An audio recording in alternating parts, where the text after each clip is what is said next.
Evangelho de Mateus, capítulo 26, versículo 69. Diz assim a palavra do Senhor. Ora, estava Pedro assentado fora do pátio, e aproximando-se uma criada lhe disse: também tu estavas com Jesus, o Galileu.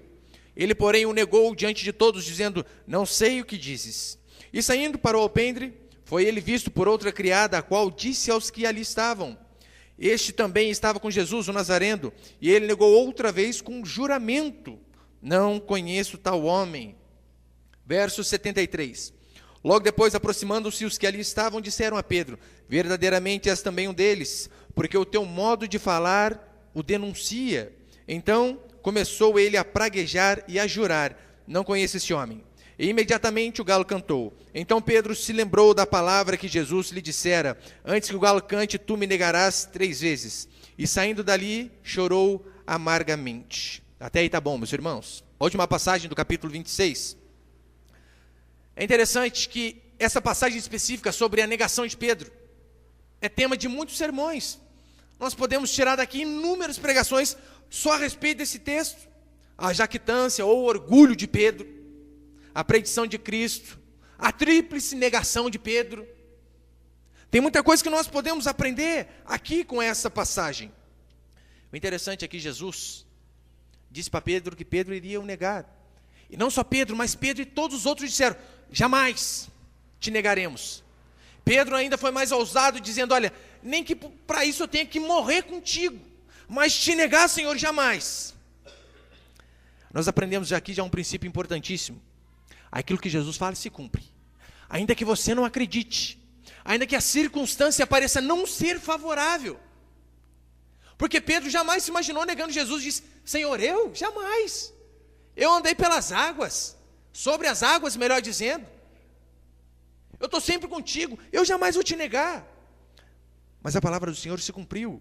E depois do versículo 72 e 74 diz que Pedro, com juramento, começou a negar a Cristo. E o mais interessante aqui no versículo 74 diz assim: então começou ele a praguejar e jurar.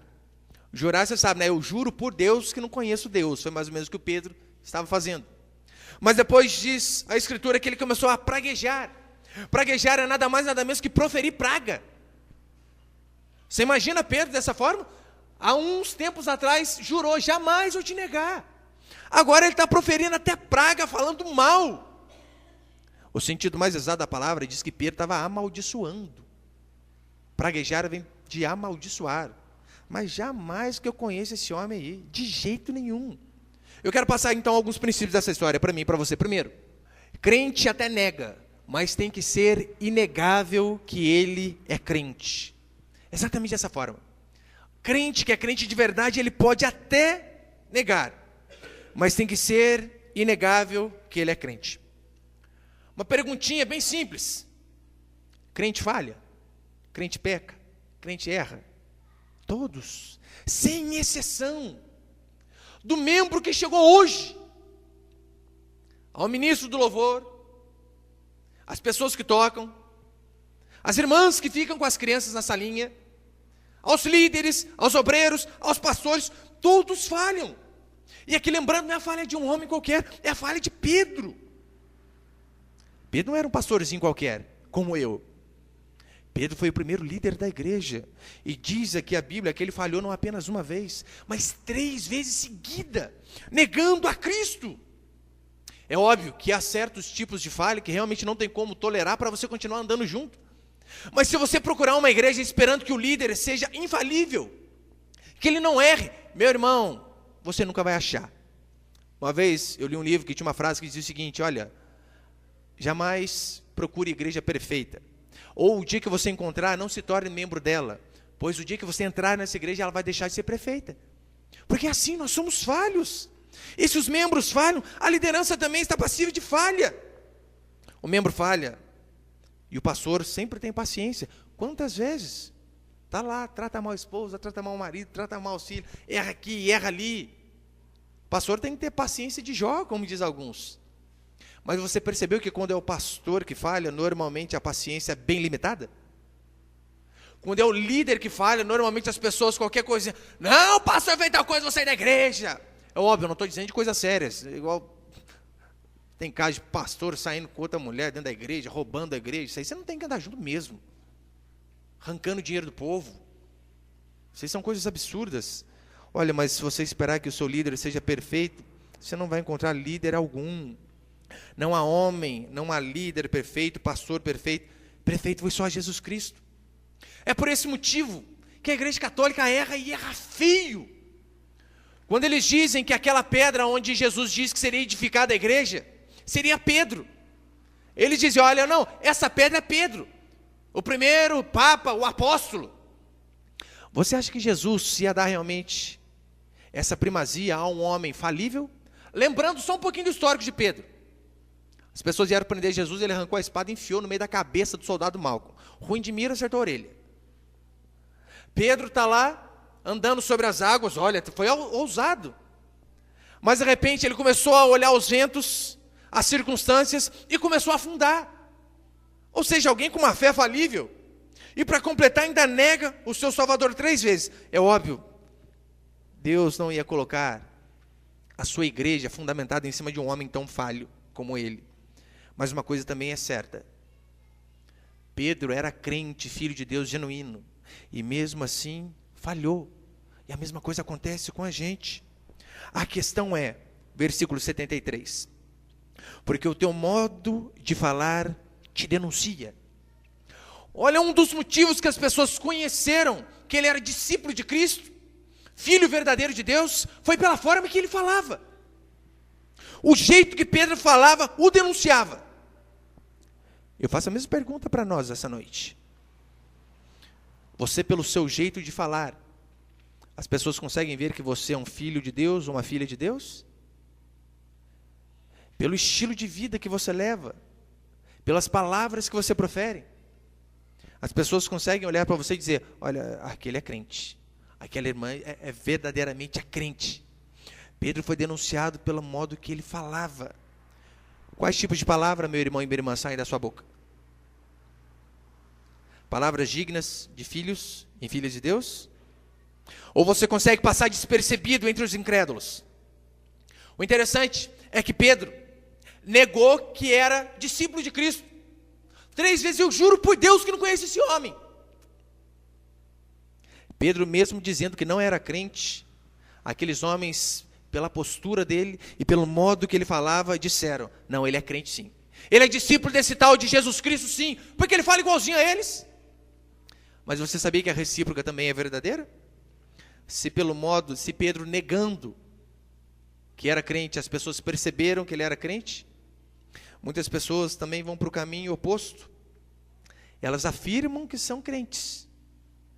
Todavia, as suas afirmações não condizem com aquilo que elas falam, com a atitude que elas têm no seu dia a dia. Muitos afirmam com todas as letras que são cristãos, mas o estilo de vida é totalmente diferente.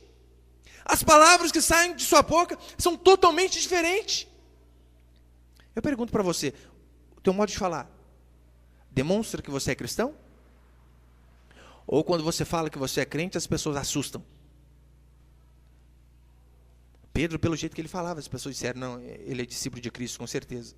Daí está lá o fulano, vive falando mal dos outros, fofoqueiro que só vendo.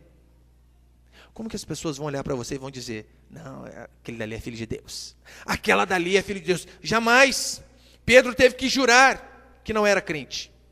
Muitos acontece o contrário, né? Eles têm que jurar que é crente porque ninguém acredita. Não, mas eu sou sim. Foi batizado lá em 1600 antigamente. Mas o nosso modo de falar nos denuncia. Eu faço uma pergunta para você. Se você fosse acusado mesmo, de ser cristão, de ser filho e filha de Deus, você acha que as pessoas teriam provas o suficiente para te condenar? Condenar é óbvio, né? Entre aspas. Se as pessoas te acusassem de ser filho e filha de Deus, você acha que elas teriam provas o suficiente para que você pudesse ser condenado? Se não, nós precisamos mudar o nosso cristianismo. Mas segundo princípio dessa história, não espere o galo cantar para se arrepender. Pedro ouviu a palavra de Jesus lá atrás, só que não acreditou. Jesus falou, olha, você vai me negar, Pedro. Não, jamais. Todos podem te negar, Senhor, menos eu. como Pedro não deu crédito à palavra de Jesus, Jesus usou um outro método, o método da vergonha. Normalmente é assim, quando nós não acreditamos naquilo que Deus diz, Deus às vezes usa esse método aqui conosco. Pedro foi incrédulo. E Hebreus 3 diz assim, olha, não endureçais o vosso coração. Só que às vezes nós olhamos a palavra do Senhor, lemos a Escritura, e mesmo assim, não, eu acho que não é bem assim. Não, a Bíblia diz que é pecado isso aqui, mas eu creio que não é tão pecado dessa forma.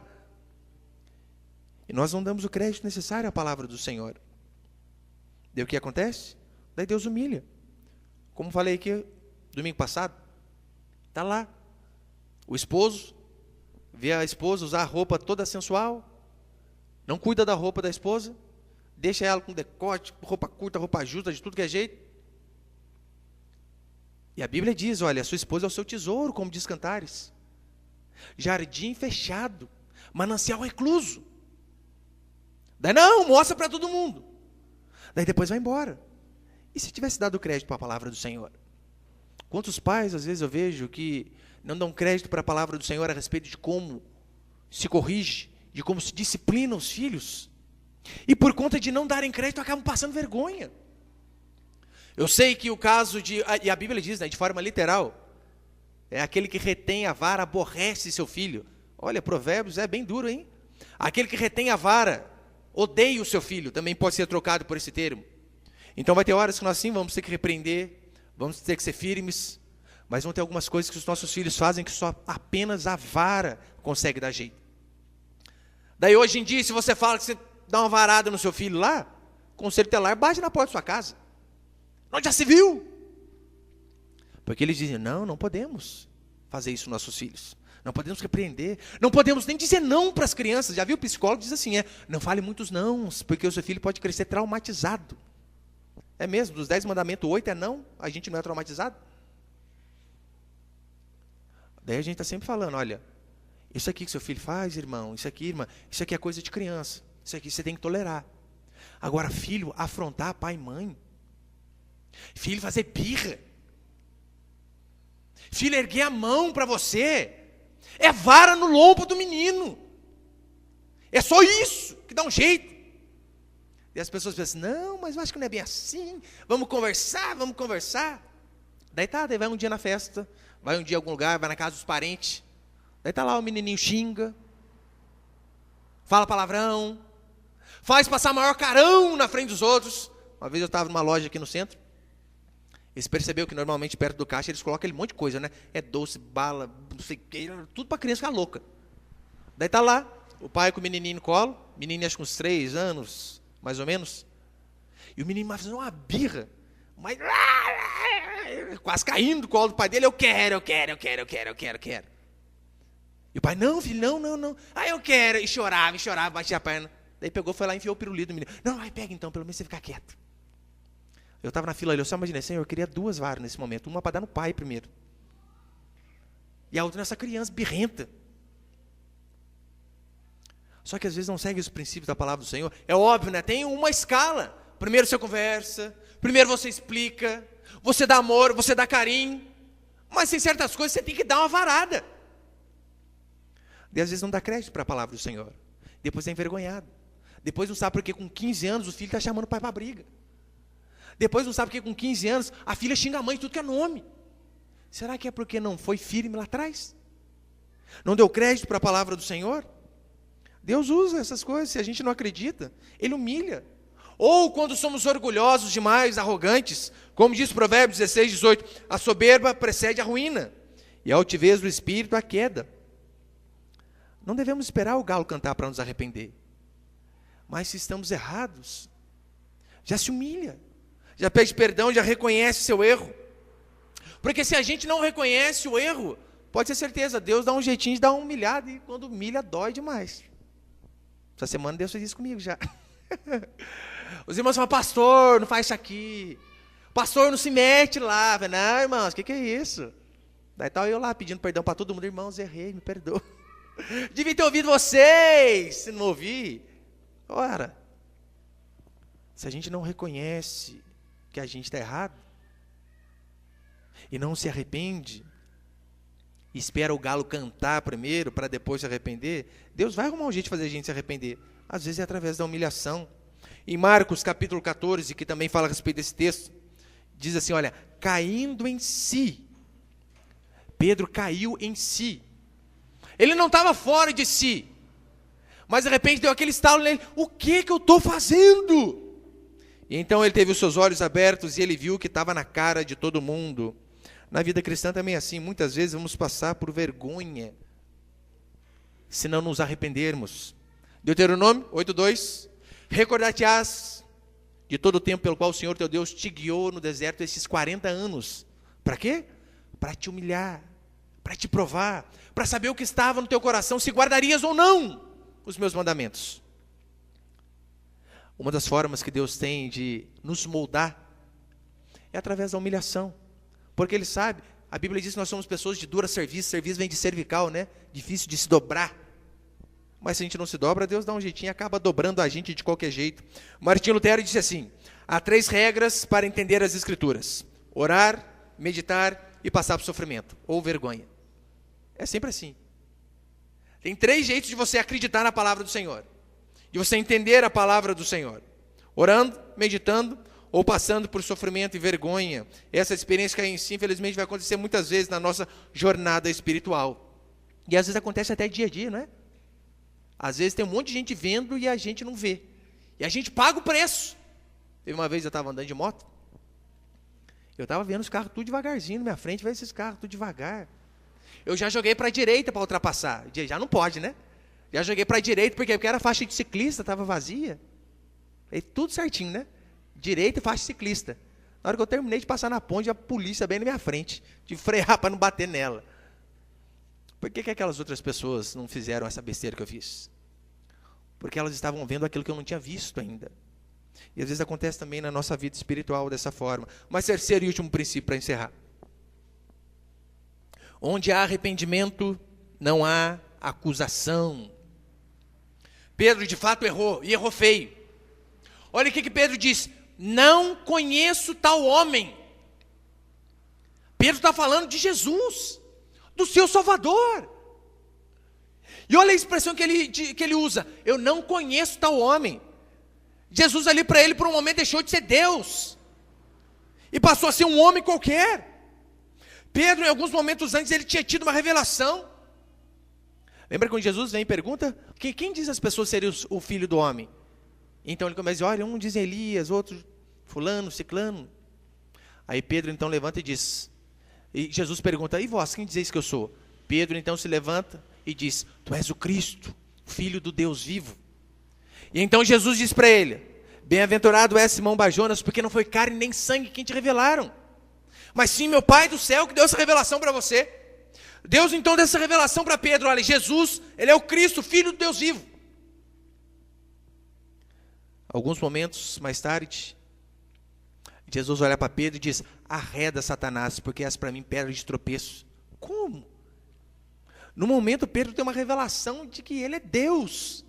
E depois o demônio usa a boca desse homem para tentar fazer Jesus fugir da cruz. E aqui, por mais 2 vezes, ele nega Jesus e nega com juramento. Eu fico imaginando a angústia que Pedro passou. Eu coloquei Lucas 22. Lucas 22, que também fala a respeito desse texto. Então, voltando-se o Senhor, fixou os olhos em Pedro. Depois ele ter negado pela 3ª vez. Então, voltando-se o Senhor, fixou os olhos em Pedro. E Pedro se lembrou da palavra do Senhor, como lhe dissera, hoje 3 vezes me negarás antes de cantar o galo. Você imagina que olhar que Jesus olhou para Pedro, hein? Você imagina a angústia de Pedro olhando para aqueles olhos, e só no olhar ele já lembrou, o que eu fiz? Aonde que eu estou com a cabeça? Provavelmente Pedro tinha lembrado dessa predição de Cristo, e ficou com aquela crise, por que eu não acreditei quando ele falou lá atrás? Eu fui testar o homem, eu fui duvidar da palavra dele. Provavelmente Pedro, só naquele olhar, lembrou, por que eu não vigiei em oração quando ele pediu lá no Getsemane? Não consegui vigiar nem ao menos 1 hora. Por que eu fui dormir em vez de orar? Por que eu não fui mais humilde?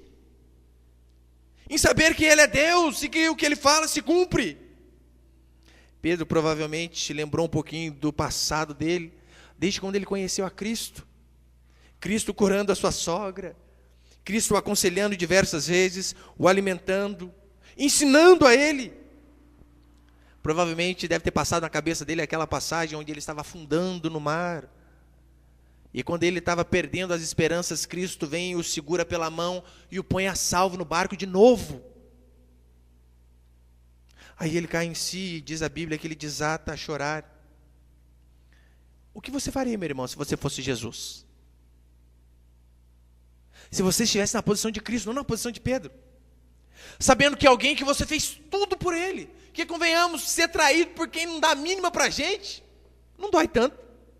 Mas por aquele que está do lado, essa traição é que dói. Aquele que a gente ajuda, que a gente colabora. Eu sei que muitos no lugar de Jesus, sabe o que fariam? Condenariam a Pedro, com certeza. Não quero esse homem aqui jamais. Você imagina se Pedro fosse um membro da sua igreja?